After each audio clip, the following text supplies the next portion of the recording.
أبي القاسم المصطفى محمد.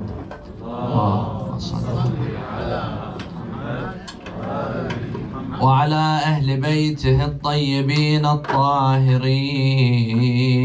صلى الله عليك يا رسول الله، صلى الله عليك وعلى أهل بيتك المظلومين.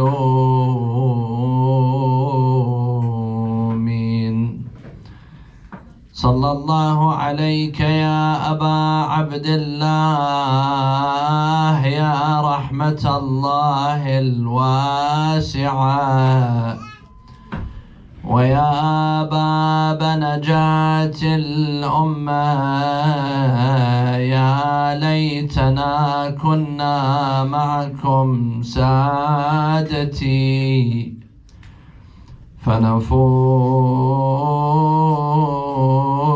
فوزا عظيما.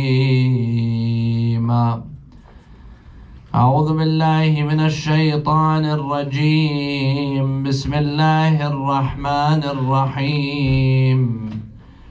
فطرة الله التي فطر الناس عليها، لا تبديل لخلق الله،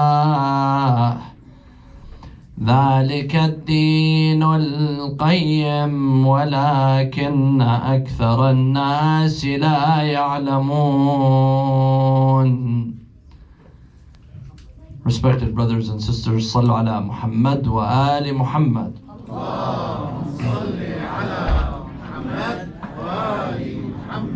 One of the main purposes and functions of religion is to create order and stability in society and the community. Islam as a religion does not regard itself just as a religion of spirituality and praying. Today, some people, they try to say religion is for the masjid, for the church, for the synagogue, and then you go and you live your life however you want, whatever you want to do. Live it. That's separate from religion. Take your religion to the masjid, take your religion to the church, but when you're doing business, when you're living your life, that's something totally different. Islam sees religion as a way of life. Religion is more than just praying and fasting and spirituality and worship. Religion is for the purpose of life.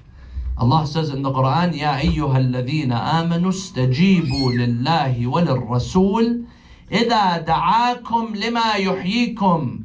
O you people who believe, answer the call of God and the Prophet, for he has brought you a message of life. Islam is a message of life. Islam is a way of life. Islam is not just a religion, because some of us, we minimize religion to just prayers, to just worship. Islam is much more than that. It is a way of life. And in order for a religion to be a way of life, there must be rules, there must be laws, there must be a moral conduct to live by. Today, in any community, in any society, if you want to have order, if you want to have stability, if you want people to be living at peace with one another, there must be rules. Even an atheist, even someone who does not even believe in God, they'll tell you that religion is good because it gives you rules to live by. Because without rules, you'll have anarchy. Without rules, you'll have suffering, you'll have oppression. There has to be a code of conduct to live by. Rules of morality and rules of ethics. And this is exactly what the religions bring, and specifically the religion of Islam. Allah says in the Quran, in Surah Al-Hadid, لَقَدْ أَرْسَلْنَا رُسُلَنَا بِالْبَيِّنَاتِ وَأَنزَلْنَا مَعَهُمُ الْكِتَابَ وَالْمِيزَانَ لِيَقُومَ النَّاسُ بِالْقِسْطِ. We have verily sent, لَقَدْ أَرْسَلْنَا رُسُلَنَا, our prophets and messengers, بِالْبَيِّنَاتِ, and we gave them the proof, and we gave them the books, and we brought down the mizan, the scale. Why? لِيَقُومَ النَّاسُ بِالْقِسْطِ, so that people live in an upright lifestyle, so that people can establish morality and ethics, so that there's no oppression, there's no dhulm in a society. This is the whole purpose of religion. And this is why Rasulullah sallallahu alayhi wa alihi, he says, إِنَّمَا بُعِثْتُ لِأُتَمِّمَ مَكَارِمَ الْأَخْلَاقِ. Verily, innama, this is what they call in the Arabic language as adatu hasr, meaning that this is exclusively the reason why I was sent by God. Innama bu'ithtu, I was sent. Why? لِأُتَمِّمَ مَكَارِمَ الْأَخْلَاقِ, so that I could increase the akhlaq, the morality and the ethics. And yes, when you pray, when you give zakat, when you go to hajj, when you respect your parents, when you take care of your neighbor, when you follow the rules of Islam, this is what akhlaq is. Islam is a religion of akhlaq. Islam is a religion of manners and ethics and values and principles that we all have to adhere by. So here, this is why Allah subhanahu wa ta'ala sends prophets and messengers to bring us aware, so that we live at peace and so that there's order and stability in a society, in a community. Otherwise, people will be fighting with one another. People will be stealing with one another. People will be doing all of the wrong things, oppressing one another. There has to be a code of conduct to live by. Now someone might ask, okay, we could have a government law. We could have a secular law. Why do we need religion? Why do we need prophets? Why do we need messengers? We need prophets and messengers because they play a vital role in bringing us back to our core.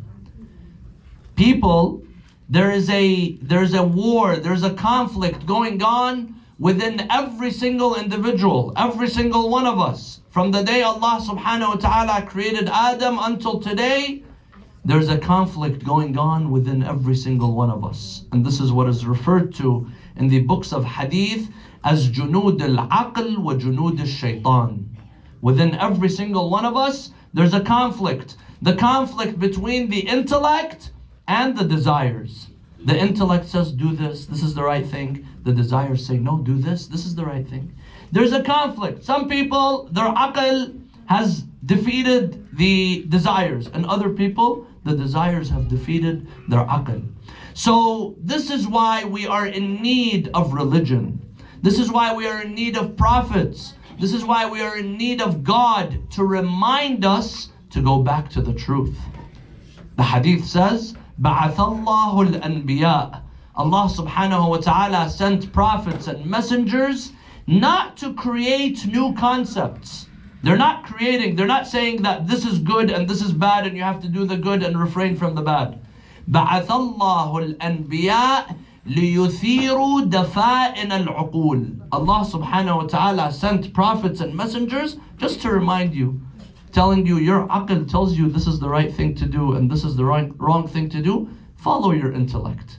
Just to remind you, because sometimes when we are so caught up with this dunya, when we are so caught up with power, the love for wealth, the love for power and all of these things, it makes us what? It makes us forget right from wrong.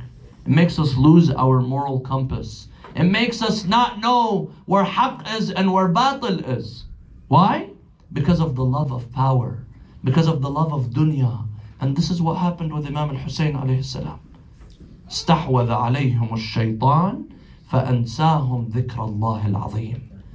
The people who killed Imam al-Hussein, they knew that the haqq was with Imam al-Hussein alayhi salam. The people who fought Imam Ali, they knew that the haqq was with Imam Ali alayhi salam. The people who fought Rasulullah sallallahu alayhi wa alayhi, they knew that the haqq was with the Prophet. جحدوا بها واستيقنتها أنفسهم. Their souls accepted the truth, but yet because of dunya, because of love for power, or because of fear, they compromised the truth. And this is why we have to always hold on to religion, because religion serves as a reminder to our values, to the ethics, to the moral conduct that we must live by. And my dear brothers and sisters, now we live in a time where we are in desperate need of religion. Today, some people, they come and they say, Religion is not needed anymore. You don't need religion. Now you have science. Now you have advancement. Religion is something from the old ages. You don't need God in your life anymore. My dear brothers and sisters, religion is more relevant in our lives today than in any other time. Why?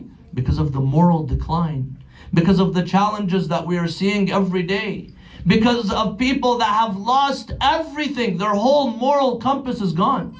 And my dear brothers and sisters, today, probably the elder ones do not realize this or are not aware of this. But go and ask your children who go to school. Go and ask the elementary school students, the middle school students, the high school students, the college students. Today, there is a type of indoctrination of our children and the families through the media, through the education system as well, to get people to lose track of what haqq is and what batil is. They don't want you to know that this is right and this is wrong. There's absolute truth and there's something wrong. They'll come and they'll tell you, do whatever you want. Today you want to wake up and say, I'm a girl. And the next day you want to say, I'm a guy. Go ahead, do that. There's nothing wrong with that. Today you want to love a man. The next day you want to love a woman. It's okay. Yeah, go ahead and do whatever you want. There's no such a thing as something that is correct, something that is right. Today you want to worship a rock. Tomorrow you want to worship God. The next day you want to worship the sun. The third day you don't want to worship anything at all. Yeah, go ahead, do whatever you want. Here, there's an attempt to indoctrinate us and people and our families and our children so that there's no morality. There's no moral compass. Do whatever you want to do. Live your life however you want to live. And my dear brothers and sisters, this is dangerous. This is a very dangerous lifestyle because this removes any value, any principle.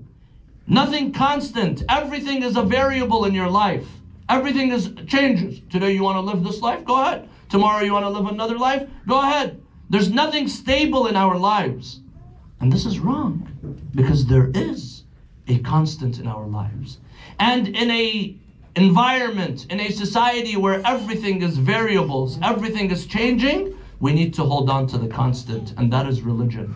That is faith in God. That is what will ground us. That is what will help us hold on to the truth and stick to our values and principles. Today, people have lost it. And they'll come and they'll try to justify these things to you in a very immoral, in a very way, but they come and they try to make it look like it's logical. Yeah, let love win. Today you want to love a guy, tomorrow you want to love a girl. Whatever you want to do, just let love win. Coming at you with emotions. Or today you want to change your gender. Yeah, go ahead. There's no such a thing as a gender. It's a spectrum. One day you're this, one day you're that, one day you could be in between. You keep going back and forth. There's nothing stable. There's nothing constant. And this is how they justify wars as well.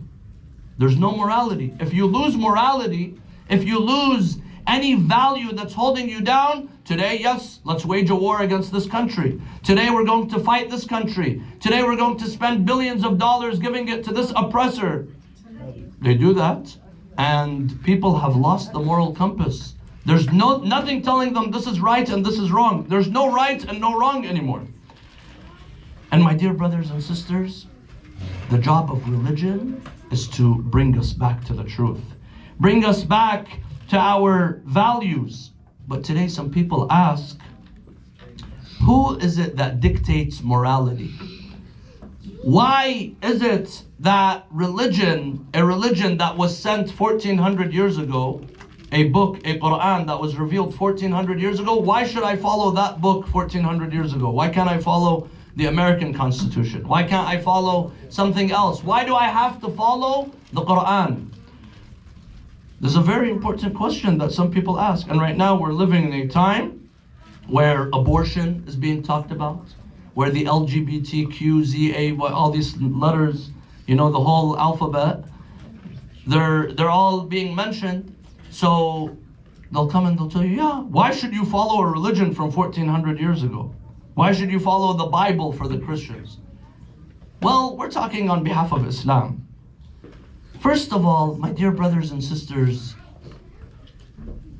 what is it that sets the morality? What is it that sets the moral code that we live by?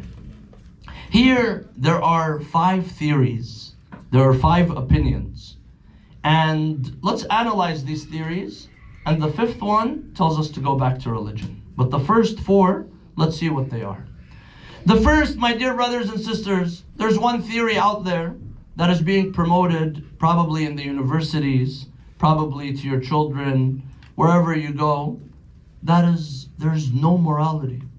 Why is there a rule that you have to live by this law or live by that law? There's no morality. And this is what they refer to as moral nihilism. And this says that morality comes from God. But there's no such a thing as God. There's no such a thing as religion.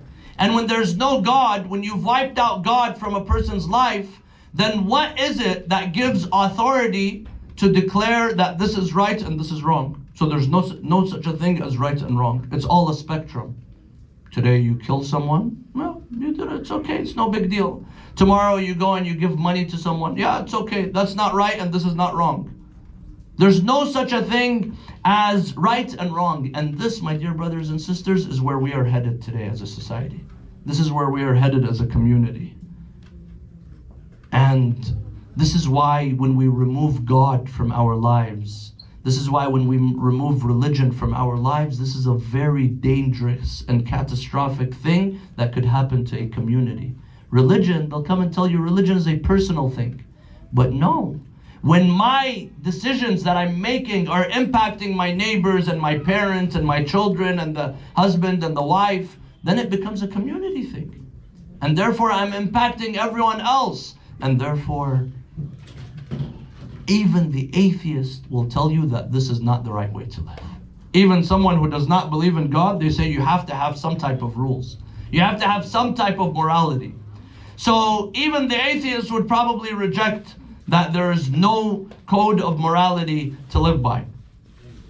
Then there's a second theory, and third and fourth theory, and these next 3 theories, they all go back to personal interests. See, we live in a society, in a time where everyone is being selfish. Everything goes back to me as a person. Capitalism is good because it's making me rich at the expense of the other person. But what about the other person who's going to die out of hunger? It's okay. Let them, it's capitalism. Everything goes back to me as a person. And this is something that Islam stands against. Islam tells you, yes, you have individual rights, but these rights are limited if they are going to impact other people's lives. If they're going to hurt someone else, if they're going to impact another person's life, then your rights are limited. So one of these theories is moral consequence, based on the consequence. So something is good if the consequences are good. And something is bad if the consequences are bad. So what does this mean? This means that, for example, let's go to war. Let's invade a country. Let's kill millions of people. If we win the war, then this is a good thing. If we lose the war, then that's a bad thing. And by this logic, this is the same logic as Yazid. Yazid, today, if someone wants to apply this logic, that if something has a good consequence, they'll come and they'll say, yeah, it's good. Yazid, he expanded the Muslim empire when he ruled. Today there are some people, they come and they give excuses to Yazid and Bani Umayyah and those individuals who came before them. They expanded the Muslim empire. It was something that helped the Muslims. Therefore, him being in power, even if he kills Imam al-Hussein, this is something that is acceptable. But my dear brothers and sisters, does logic accept this? Is this something that is acceptable? First of all, everyone has their own desires. If something that is good for me, it could be bad for someone else. So that means there's no set rule of morality. There's no real law. It's all based on individual interest. This is one. Second, how do I know the consequences of what will happen in the future? When Yazid first killed Imam al-Hussein, Yazid was boasting. Yazid was victorious. He was happy. ليت أشياخي ببدر شهدوا جزع الخزرج من وقع الأسل لأهلوا واستهلوا فرحا. He has the head of Imam al-Hussein in front of him and he says, only if my ancestors in Badr have seen the victory that I have right now. But my dear brothers and sisters, was Yazid victorious in killing Imam al-Hussein? Did Yazid win? No, Yazid did not win. Today you are the proof that Yazid lost. So this consequence, moral consequence, looking at something, how are you supposed to know? Because you don't know what will happen in the future. So therefore, this cannot be a code of ethics to live by. This cannot be what sets the morality. And the first one that we said there's no morality at all, that also cannot be something that we could live by. A third, my dear brothers and sisters, a third theory is the theory that says the liberalism theory. This is the theory that says, let people be free. My body, my choice. People could do whatever they want to do. Today you want to marry one person, marry that person. Today you want to wage war, go ahead and wage war. Whatever you want to do, you should not be limited. You should not be burdened. And here, this is a specific, with regards to government, they say that there should be no government restriction at all. But my dear brothers and sisters, now yes, Islam, it says that you have relative freedom. For example, if you're doing something in your own home, you're doing something, even if it's haram, even if it's something that is disliked, but you're doing it privately in your own home, no one has the authority to come and knock on the door and do something. Unless you're killing someone or doing something that is, hurting someone, then that person's life must be protected. But if someone is doing something, say for example, someone is drinking alcohol in their own privacy of their home, do I have the right to come and expose this person? Do I have the right to come and do Amr bil Ma'ruf publicly? No, because this person did it privately in their own home. However, Islam says if someone is doing something outside and that is impacting other people, then it's impacting society and therefore it affects society. Therefore, society has the duty to enjoin the good and forbid the evil. Amr bil Ma'ruf wa nahi anil munkar becomes wajib. It becomes something obligatory upon everyone in the community. Wajib kifai.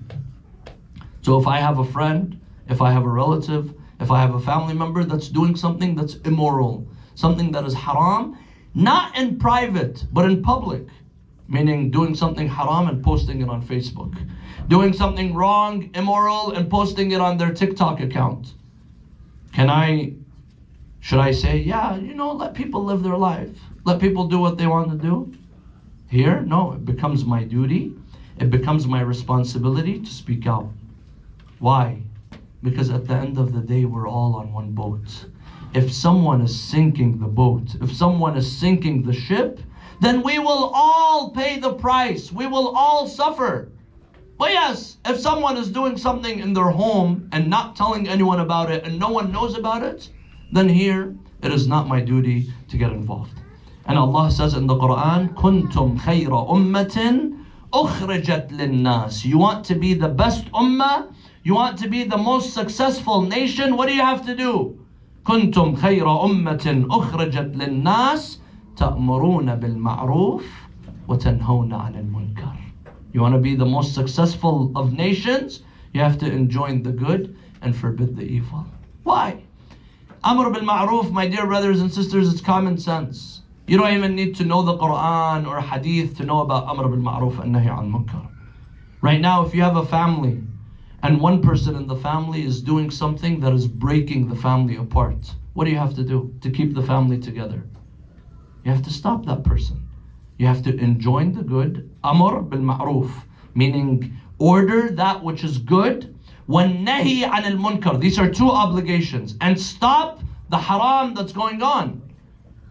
With your own capability, of course. We're not saying you go and resort to violence, for example. No. If you're able to, if you know that there's a chance someone is going to listen to you, then you do Amr bil Ma'ruf and Nahi an Munkar. But if no one's going to listen to you, then it's not wajib upon you anymore. And here, my dear brothers and sisters, this is why Imam al-Hussein revolted. This is why Imam al-Hussein stood against Yazid. إني لم أخرج أشرا ولا بطرا ولا مفسدا ولا ظالما وإنما خرجت لطلب الإصلاح في أمة جدي خرجت لآمر بالمعروف وأنهى عن المنكر. Imam al-Hussein alayhi salam, he was fulfilling a religious obligation by standing against Yazid. He was fulfilling a religious duty. My dear brothers and sisters, a lot of us don't realize we are doing haram. We are doing something that is forbidden if we are quiet in the face of injustice. If I have the opportunity to teach someone something, and I know that this person will listen to me, or I have the opportunity to stop someone from doing something that is haram and forbidden and unethical, and I know that this person will listen to me, and I remain quiet, then I have done something haram. And during the time of Imam al-Hussein, everyone stayed quiet. Everyone stayed quiet. Why? They didn't want their business to get affected. It was inconvenient for them. They didn't want to do anything, leave their family here and there. Everyone was busy. There was a companion of Amir al-Mu'mineen. This man lived after Ashura. He did not join Imam al-Hussein. By the name of Ubaydillah ibn al-Hurr al-Ju'fi. Imam al-Hussein, when he left Mecca on the 8th of Dhul Hijjah, he stopped in many places. In one of the places that he stopped, it is called Qasr Bani Muqatil. He stopped there and he sees there's a tent. And outside the tent there's a horse and there's a sword outside, meaning this is a fighter. He asks, who is it? They tell him, this is the old companion of Ali ibn Abi Talib. When Imam Ali used to live in Kufa and Imam al-Hussein used to live in Kufa, this man is Ubaydillah ibn al-Hurr al-Ju'fi.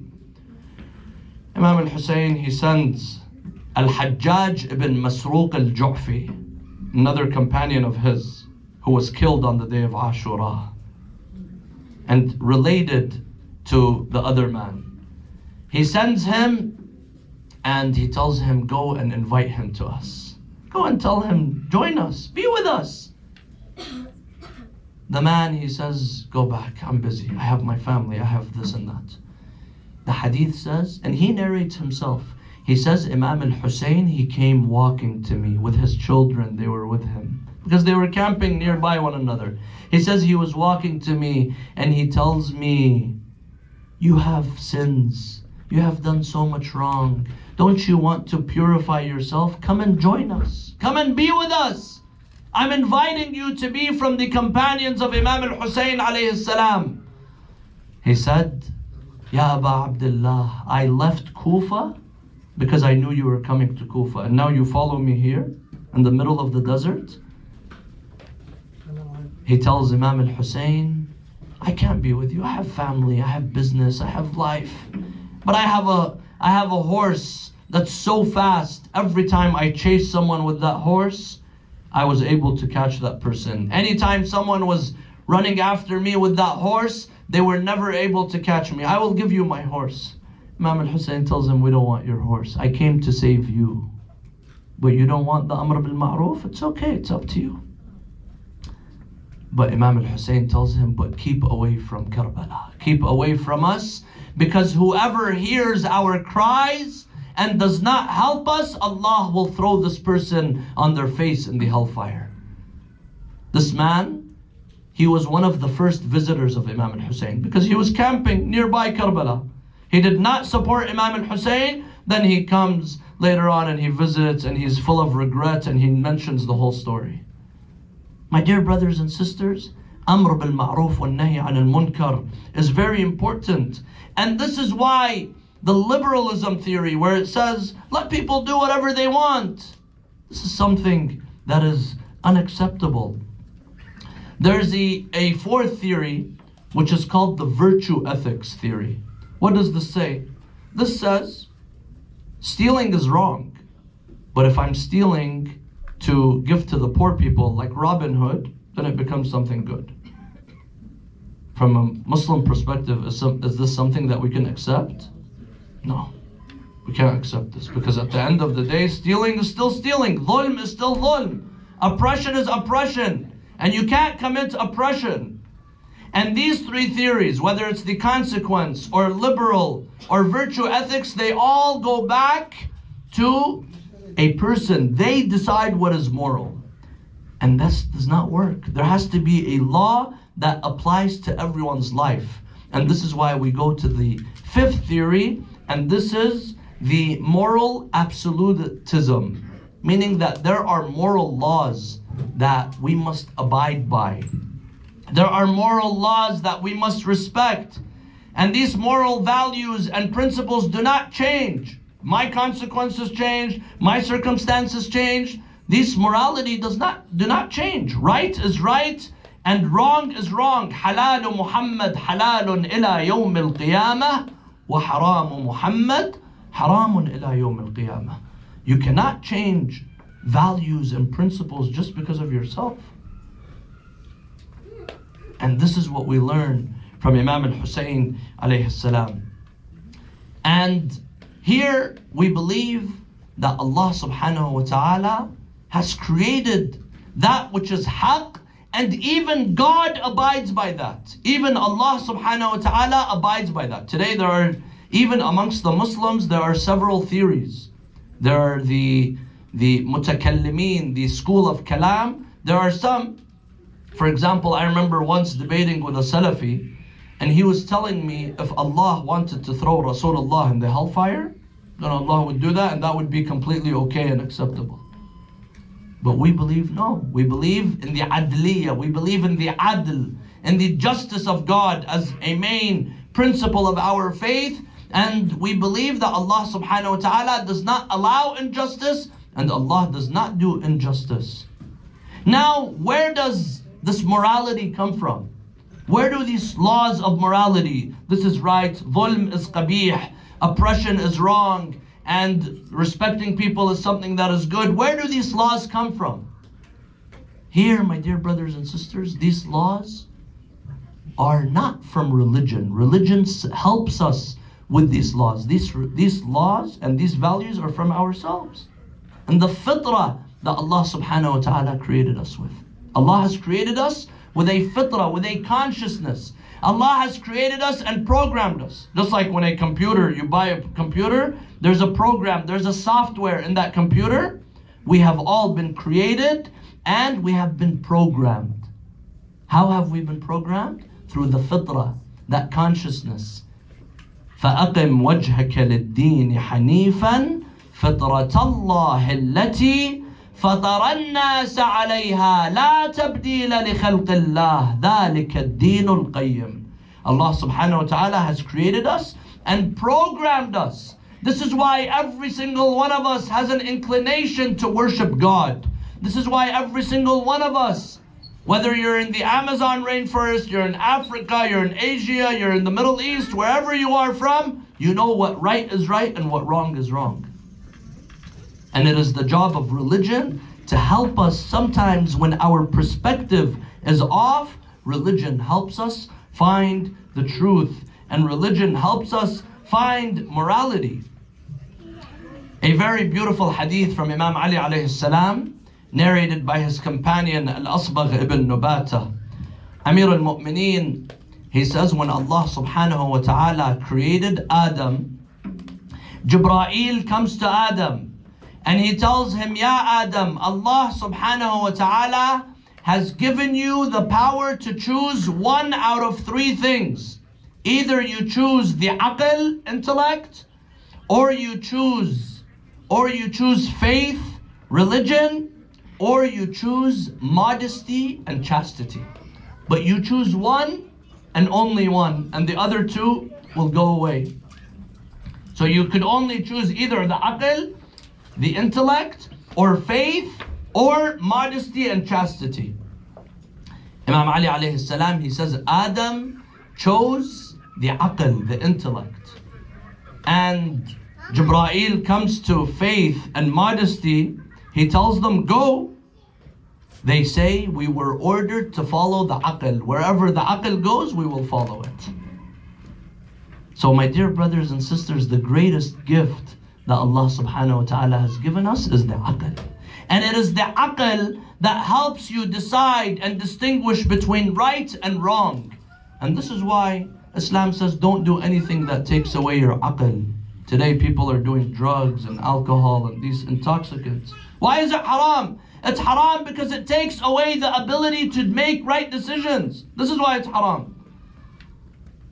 And if you have the aql, then you will have morality and you will have religion. But my dear brothers and sisters, why do people break rules? Why do people do things that are immoral? Why do people do things that are wrong? Not because they know, not because that they disagree, they say, no, this is the right thing and this is the wrong thing. No, they know where haqq is and where batil is. Most of the time, following the truth, following justice is inconvenient for people. It's inconvenient for people. I like that people say the truth and people are honest. But if I have to apply that to myself, then I don't like it. This is how some people are. Or when it comes to money, when it comes to power, when it comes to all of these things, people, they start going against the values and the principles. Or sometimes they come and they use religion. Now some people come and say, look at all the oppression, all of the dhulm that goes in the name of religion. Yes, religion is a victim of immorality and people hijacking religion. Just as what Yazid was doing. This is why Imam al-Husayni has a famous statement. He says, الناس عبيد الدنيا والدين لعق على ألسنتهم فإذا محصوا بالبلاء قل الديانون. الناس عبيد الدنيا. People are the slaves of this dunya. وَالدِّينُ لَعِقٌ عَلَىٰ أَلْسِنَتِهِمْ. Religion is something that's just on the tip of the tongue. فَإِذَا مُحِّصُوا بِالْبَلَاءِ. When they are tested, قَلَّ الدَّيَّانُونَ. The religious people are going to be very few. Just as Muslim ibn Aqil, he turns around and he sees only a few people behind him. Because the bala had come in Kufa. He turns behind him and he sees only a handful of people with him. He walks out the masjid, he sees there's no one there. Imam al-Husayn alayhi salam, he was tested. He was tested in a time where people, they saw that it was not, it didn't make, they did not want to follow religion. It was inconvenient for them to follow religion. Therefore they left Imam al-Husayn alayhi salam. My dear brothers and sisters, the test of Imam al-Husayn alayhi salam serves as a lesson for us to stand with morality, to stand with ethics, a reminder to stand with the truth at all times. Whether you're making a business transaction, family affairs, going to the masjid, whatever you do, remind yourself of Imam al-Husayn and the values that Imam al-Husayn stood for. Because these values are timeless. My dear brothers and sisters, during the month of Rajab, Muawiyah died, and Muawiyah had been ruling Sham for over 40 years. 20 years, he had declared himself the Khalifa after Amir al-Mu'mineen was killed in the year 40 after Hijrah for 20 years. And 20 years before that, he was the governor of Sham. Umar had placed him as the governor of Sham for 20 years. Then in the year 40, when Amir al-Mu'mineen was killed, until the year 60, he dies in Rajab. Before he dies, he appoints his son Yazid as the Khalifa of Rasulullah. And everyone has to follow him, this drunkard. Everyone has to follow him as the Caliph of Rasulullah sallallahu alayhi wa alihi. So Muawiyah dies, and Yazid sends a letter to his governor in Medina, Al-Walid ibn Utbah, and he tells him, خُذِ الْبَيْعَةَ مِنَ النَّاسِ عَامَّةً وَمِنَ الْحُسَيْنِ خَاصَّةً. You have to take allegiance from everyone, and I want you to take a specific oath of allegiance from Hussein ibn Ali. Because he knows Imam al-Hussein is going to be an obstacle for him. So Al-Walid ibn Utbah, he summons Imam al-Hussein alayhi salam in the castle, in the palace. Imam al-Hussein, he tells Bani Hashim, he tells them, they're calling me, and I know something not good is happening. You guys stand outside. If you hear my voice, then come to my rescue. Imam al-Hussein, he enters, he sees the governor of Medina, Al-Walid ibn Utbah, and Marwan ibn al-Hakam. They're sitting and there's a letter in their hand. And Al-Walid ibn Utbah, he reads the letter. He tells him Muawiyah has died and now Yazid is the Khalifa of Rasulullah and you have to give bay'ah to Yazid ibn Muawiyah. Imam al-Hussein alayhi salam, he tells them, right now it's nighttime. It's nighttime. What is the value of a bay'ah in secret? Isn't bay'ah supposed to be during the day? Imam al-Hussein was trying to buy time. Muawiyah, he says, Al-Walid ibn Utbah was had a weak personality. Marwan ibn al-Hakam, he tells him, don't let him leave. Take the sword out. If he does not give bay'ah now, kill him now. Imam al-Hussein, he looks at Marwan ibn al-Hakam. He says, who will kill me? You or him? And then he says, إن يزيد رجل فاسق شارب الخمر قاتل النفس المحترمة مثلي لا يبايع مثله. And he walks out. Yazid is a drunkard. Yazid is someone who is very far from Islam, and a man like me does not give bay'ah to a man like Yazid. He doesn't say, I do not give bay'ah to Yazid. He says, anyone like me does not give bay'ah to anyone like Yazid. And this is for us today, my dear brothers and sisters. But Imam al-Hussein, he realized that his time in Medina had come to an end. This is where the bala was coming upon Imam al-Hussein alayhi salam. The test was beginning for Imam al-Hussein. So Imam al-Hussein, he goes straight to the grave of Rasulullah sallallahu alayhi wa alihi. The Prophet is in Medina. The grave of his grandfather Rasulullah is in Medina.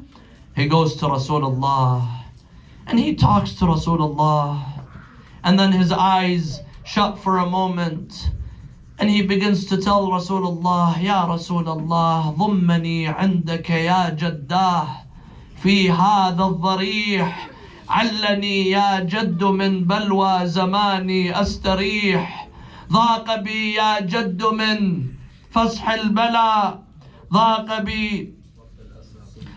بي يا جد من فرط الأسى كل فسيح فعلى من داخل القبر بكاء ونحيب ونداء بافتجاع يا حبيبي يا حسين.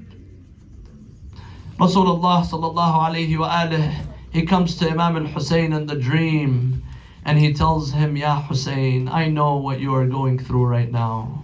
I know what you are experiencing right now. Ya waladi, ya Hussein, ukhruj ila ard al-Iraq. Oh my dear son Hussein, this is the time to say farewell to Medina and the grave of your grandfather Rasulullah. Ukhruj ila ard al-Iraq. فإني أراك مرملا بدمائك مذبوحا من قفاك وأنت مع ذلك عطشان لا تروى. Oh my dear son Hussein, leave Medina and go to Iraq, for I see that you will be beheaded from your neck and you will be thirsty during those moments. Ya Hussein, inna laka inda Allah darajatan la tanaluha illa bishahada. Oh Hussein, you have a rank in the eyes of God that you will not reach that rank except through martyrdom. Imam al-Hussein alayhi salam, he woke up from the grave of Rasulullah sallallahu alayhi wa alihi, and he knew that this was the time to pack the bags. Now he has to leave Medina, the city of Rasulullah sallallahu alayhi wa alihi. Hussein, the grandson of the Prophet, does not have a safe haven in the city of the Prophet Rasulullah. He goes to the grave of his mother Fatima, that hidden grave. He says his final farewell to his mother. And then he goes to his family and he begins to pack. He tells them, we have to leave Medina. And Imam al-Hussein alayhi salam, he tells the family to all be prepared to travel, and they prepare themselves to leave. They were all ready to leave, but there was one daughter of Imam al-Hussein who was very ill. She was unable to travel. She was unable to deal with the journey of the travel, the difficult journey of traveling. And this was Fatima al-Alila, the daughter of Imam al-Hussein alayhi salam, who was ill, she was sick. So Imam al-Hussein alayhi salam, he comes to her, he tells her, "Oh my dear daughter Fatima, I'm leaving you behind with Salama, the wife of the Prophet. And once you feel better, once you feel energized, once you feel healthy, I will send Al-Abbas or Ali al-Akbar, who will come and bring you to us." She tells him, "Oh my dear father, how are you leaving me here? You're leaving me all alone. Leave with me my uncle Abbas." He tells her, "Al-Abbas has to be with us. Al-Abbas has a duty to come with us. Leave with me my brother Ali al-Akbar." He tells her, "Oh my dear Fatima, Ali al-Akbar also has to come with us. Leave with me Ali al-Asghar, the 6-month-old baby, so that I could see him and enjoy being around him." Imam al-Hussein, he tells her, لَقَدْ تَعَلَّقَ الطِّفْلُ بِثَدْيِ أُمِّهِ. The baby has to be with his mother and he must come with us. So she stands and she's watching the caravan of Imam al-Hussein leave Medina, and she is watching and she is crying. خذوني وياكم خذوني بعدكم يا أهلي عميان عيوني. خذوني وياكم اسرج الخيل وحط فراشكم لو شلشل الليل. السلام عليك يا أبا عبد الله. السلام عليك يا ابن رسول الله. السلام عليك وعلى الأرواح التي حلت بفنائك. وأنا آخذ برحلك عليك مني سلام الله أبدا ما بقيت وبقي الليل والنهار. ولا جعله الله آخر العهد مني لزيارتكم. All of us together. السلام على الحسين وعلى علي بن